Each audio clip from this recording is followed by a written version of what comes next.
Je vais te raconter une histoire qui te sera utile toute ta vie. C'est une fable hindoue qui se raconte les soirs de pleine lune à la veillée dans le désert de Gobi après avoir fumé des bananes au patchouli. Cette fable s'appelle la vache, le coq et le pitbull.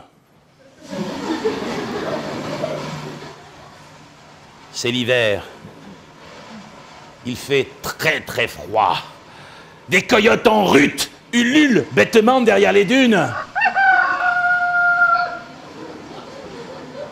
Ne riez pas, c'est des coyotes à plumes, les plus dangereux. Et dans un champ blanchi par la neige, une vache espagnole fait des castagnettes pour se réchauffer. Olé! Cette vache s'appelle Lolita González. Une bombasse. 180, 90, 180. Ah, mais c'est canon pour une vache. Mais Lolita González est une vache qui ne rit plus. Et non.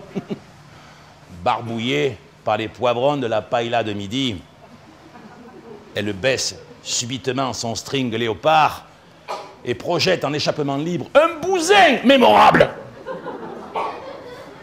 Et à cet instant précis, juste au-dessus de Lolita, vole péniblement dans le froid et le blizzard un jeune coq portugais répondant au nom de Juanito la pépite.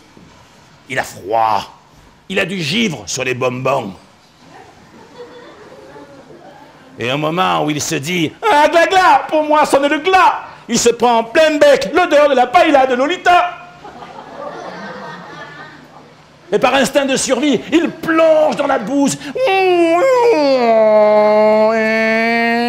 Je plaf, il se roule dedans. Il a chaud, il est content, il est sauvé.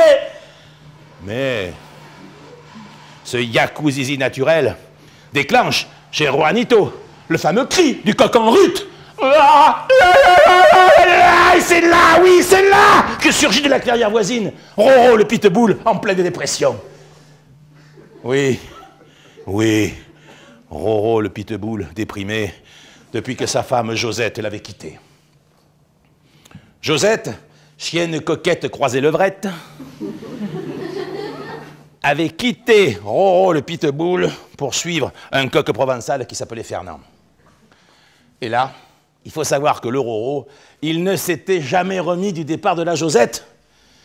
Et voilà qu'il entend les cris de Juanito, qui s'éclate dans le jacuzzi de Lolita. Roro le pitbull fait un terrible amalgame. Il prend les glandes, il s'approche à pas de loup de Juanito qui ne se méfie pas, et hop, boum, en deux coups de cuillère à peau, il gobe Juanito qui s'éteint sans pipe et mot. Ah, mortal bello.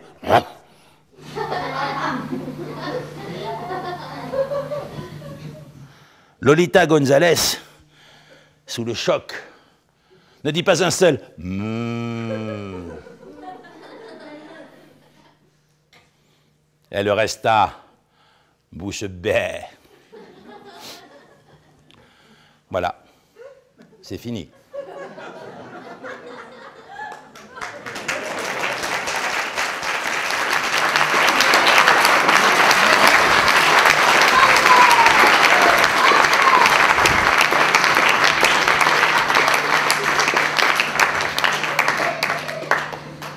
Maintenant, écoutez-moi bien, mon petit. De cette fable ancestrale se dégage une triple morale. La première, quand tu es dans la mouise, crois-moi, ne chante pas, fais le canard. La seconde, ce n'est pas toujours quelqu'un qui te veut du mal qui t'a mis dedans. Et la troisième, ce n'est pas toujours quelqu'un qui te veut du bien qui t'en sort. Quoi? Qu'est-ce que tu dis? À toi, on ne te la fait pas. Oh, je sais, on a tous dit ça quand on avait ton âge. Mais tu sais, mon petit, il y a une chose que tu ne sais pas encore, c'est que dans la vie, cela n'est pas comme au cinéma. Celui qu'on appelle le facteur chance, il ne sonne jamais deux fois. Il n'a pas le temps de s'attarder. Il faut qu'il en distribue un petit peu à tout le monde.